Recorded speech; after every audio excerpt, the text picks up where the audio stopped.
Hey all, welcome again to my adventures in role-playing, and on today's episode I want to continue on a topic that I spoke on before, which was the edition wars, specifically with regards to Dungeons & Dragons. The key to this is the fact that I'm currently playing 3.x edition of D&D. Reasons for that being I have a large number of the books and a large number of modules. I like the system. I never dabbled with 4th edition because I just don't want to even pretend it existed. And 5th edition is the edition that everybody is playing now, but I find that it's really good for the learning curve for those people who don't know the game. But for anybody who does know the game, your options aren't as diverse or as involved as they can be in the 3.5 edition. So between liking the edition a little bit more and having a large amount of material for that edition, I've just stuck with 3.5, and so is my gaming group. But here's the problem, is that sometimes I want to play a campaign or a module that isn't in 3.5. And so, like, just recently I took my party through the Slavers campaign. The 4 modules from the original 1st edition D&D, with the slave, going up against the slavers.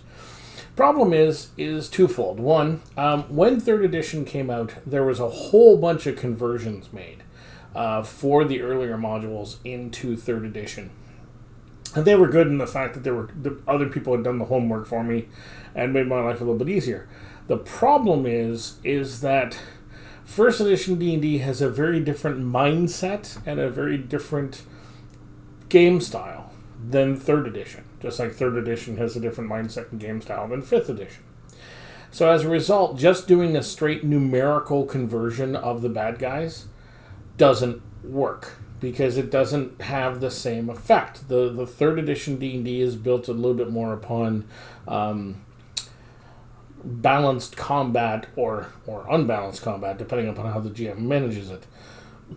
Whereas 1st edition D&D didn't really care about that whatsoever. So a bunch of 8th level characters taking on a room of orcs, which are, challenge 1 rating creatures, in 1st edition is not a big deal. You just dealt with it and you moved on. It wasn't a big issue. Whereas the 3rd edition, it's like, you walk in, you take them out in a round and a half, no challenge, boring as hell.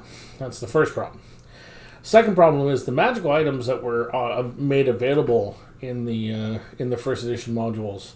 Some of them can be rather powerful when you put them into 3rd edition. I took my party a long time ago through the Saltmarsh campaign. And in the Saltmarsh campaign, they very quickly find +3 plate mail armor or +3 long swords or various things that are pretty powerful for low-level characters. Now, they don't find anything else further on, but it really unbalances the game to a certain extent when you just do a straight say, okay, yeah, here's +3 plate mail into 3rd edition. So I think that what I've learned, most specifically with this adventure into the Slavers campaign, is that when you do a conversion from any edition into any other edition, it's not just a straight mathematical formula. It's a lot more tweaking and massaging and considering things that will break the game or won't make the game challenging or invigorating or entertaining. So, having learned that lesson, that means that right now, we finished the Slavers campaign. Everybody sort of had a good time, but it wasn't as fun as it possibly could have been.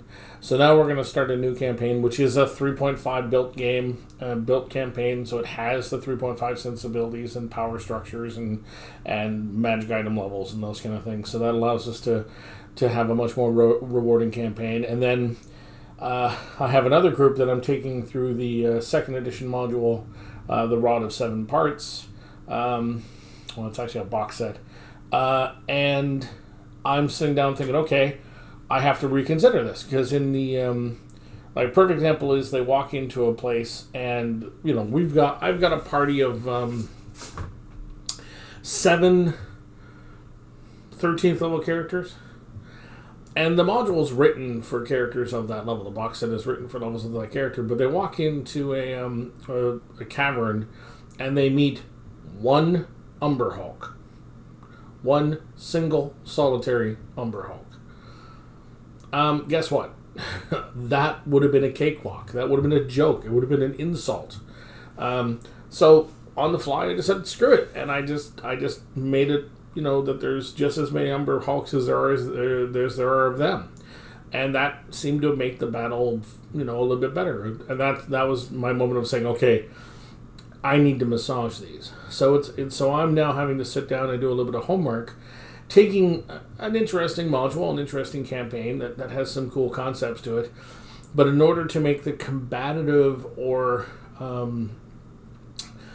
challenge component of it more realistic, I have to ramp up either the number of bad guys, the strength of the bad guys, the situations, and that requires a certain amount of work on my part, which ideally I don't want to have to do that work, but I'd like to think that the reward will be worth the effort, because then I will be able to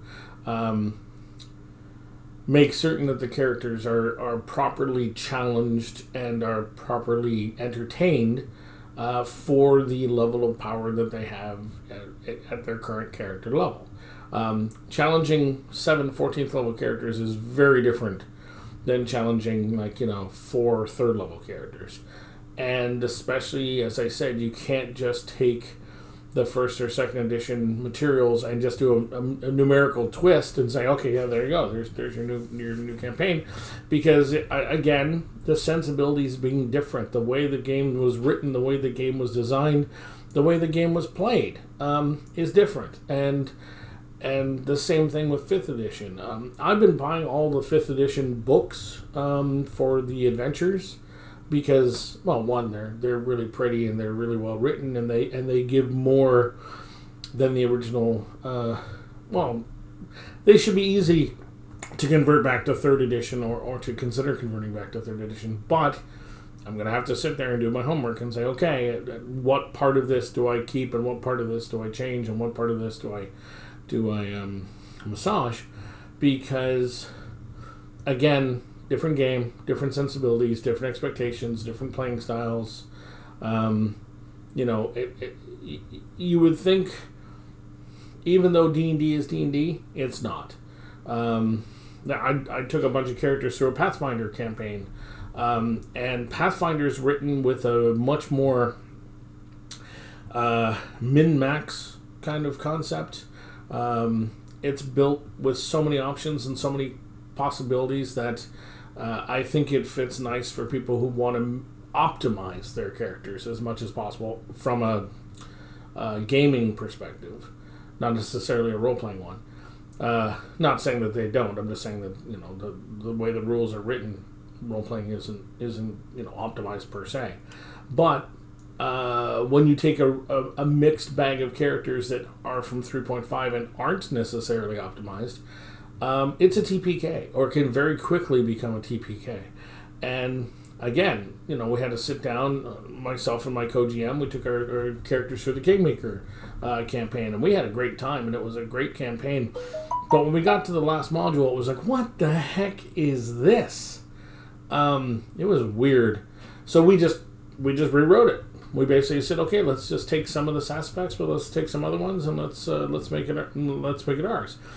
My co-GM was GMing by himself the Age of Worms campaign, and had he have played the game as written, the party would have had a TPK on the first night in the Cairn, simply because the Strangler, had a hide and move silently that was beyond our ability to possibly recognize. He would have just snuck up on the first character of the party who was awake, strangled them to death, and then just strangled the rest of the party in their sleep, and there's nothing anybody could have done about it. Now, he didn't do that, because he's like, well, that would not be fun at all. But at the same time, obviously, the module was written with the expectation that was a possibility. So I think it comes down to the fact that when you are playing a prefabricated module, no matter what era it's from, what game system it's from.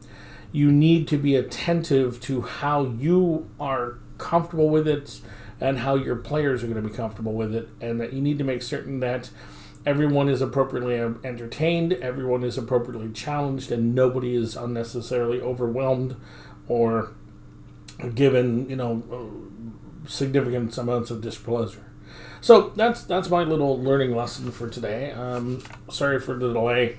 I basically jump on whenever I get around to it. Unlike all these guys who have YouTube channels that basically are every 2 or 3 times a week. All the power to them. I have life.